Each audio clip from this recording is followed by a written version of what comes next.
Now, that Democrat is Assemblyman Mark Schroeder, and he is joining us from Buffalo tonight. Assemblyman, hello. Hello, Liz. I'm happy to be with you. So this is what you're saying here is that you want Shelley Silver to spend more time in Buffalo, and you will not support him unless he comes to Buffalo and holds a forum on issues that are key to your constituents.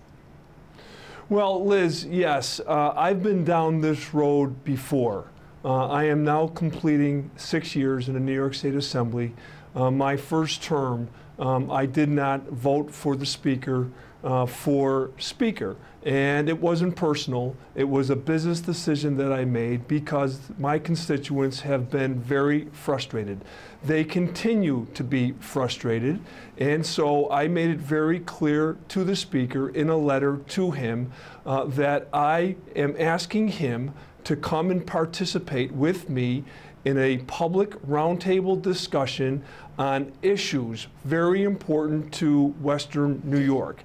And if he doesn't do that, then I will not be voting for him for Speaker. It's that simple for me. Okay, Assemblyman, if I may, when you didn't vote for him the first time, what happened?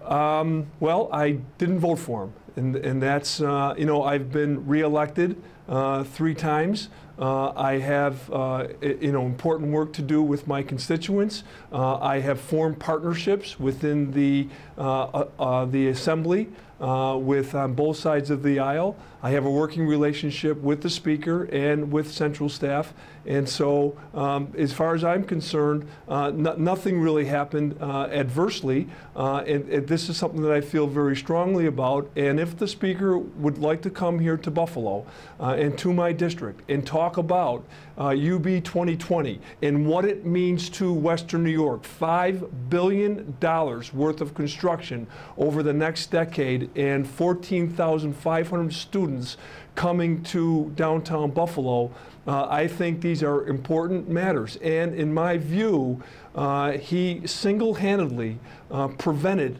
UB 2020 and the Empowerment Act from happening. Right. So this is nothing new, and we've had this discussion before. You and I have actually had this discussion before. You know, UB 2020 failed, and Senator Stokowski, who actually lost his race to now incoming Senator Tim Kennedy, and there was an Assemblyman, Jack Quinn, of course, who was also the Republican candidate. UB 2020, Stokowski held the whole budget up for UB 2020, and it didn't work. So why would a protest vote, because that's essentially what this is, you're protesting the Speaker, why would that be more effective?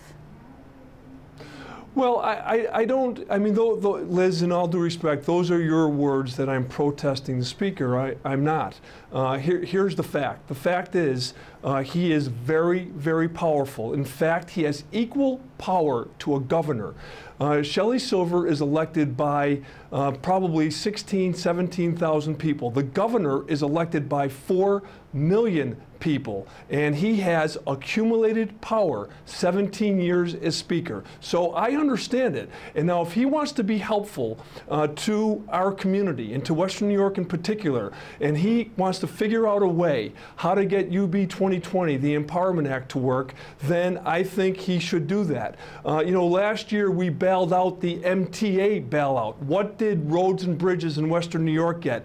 Nothing. Right now, the Medicaid reimbursement for nursing homes is woefully underfunded compared to other counties in New York State. So the Speaker, who has equal power to a governor, if he wants to continue to be Speaker with a new governor, then I would suggest that he become a partner of Western New York. Okay, I'm sorry, forgive me. What I meant when I said that it was a protest vote was that it would be unlikely at this point because I don't see that many other people who are joining in your cause. I'm not saying that it does not mean something to you. Of course, you mean it very heartfeltly. Right. I hear that from you.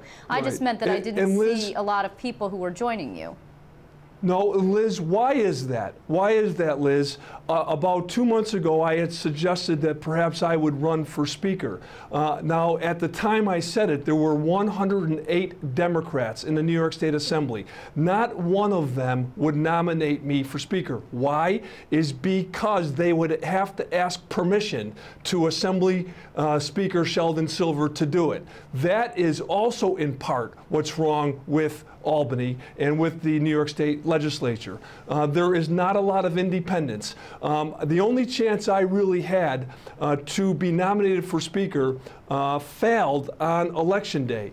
Two candidates, one who was running in Buffalo, one who was running in Niagara County, both suggested that they would nominate me for Speaker.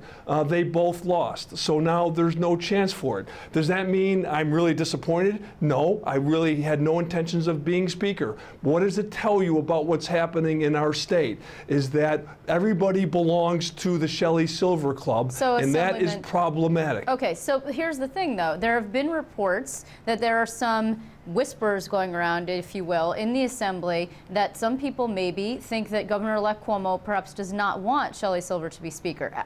Have you been in touch with anyone who might be a Cuomo supporter and might want Shelley Silver not to be Speaker anymore?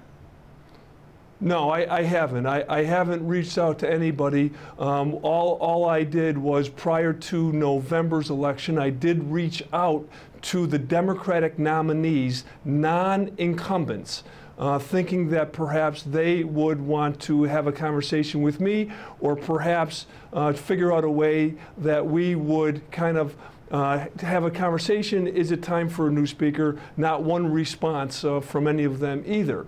So it's become very apparent to me that people get elected and then they join the leadership club, and I think that is something that is wrong. I have never done it. I will not do it. I will participate. I will cooperate. I will work professionally with the leadership, but until Western New York begins to get some of the things that other parts of the state. In New York City, there are 2 brand new stadiums and a convention center. What do we have here in Erie County, Western New York? Assemblyman, with all due respect, though, I think that those stadiums actually had a lot more to do with New York City and funding through New York City, although there was state efforts made too. Just, you know, there's a lot of money coming from the state, Liz. Right, I understand that. I'm just saying that there are also partnerships that went to create that. Plus, New York City is the economic engine of the state. Unfortunately, I know upstate and downstate has a divide, and it's felt very keenly. However, New York City is a lot bigger.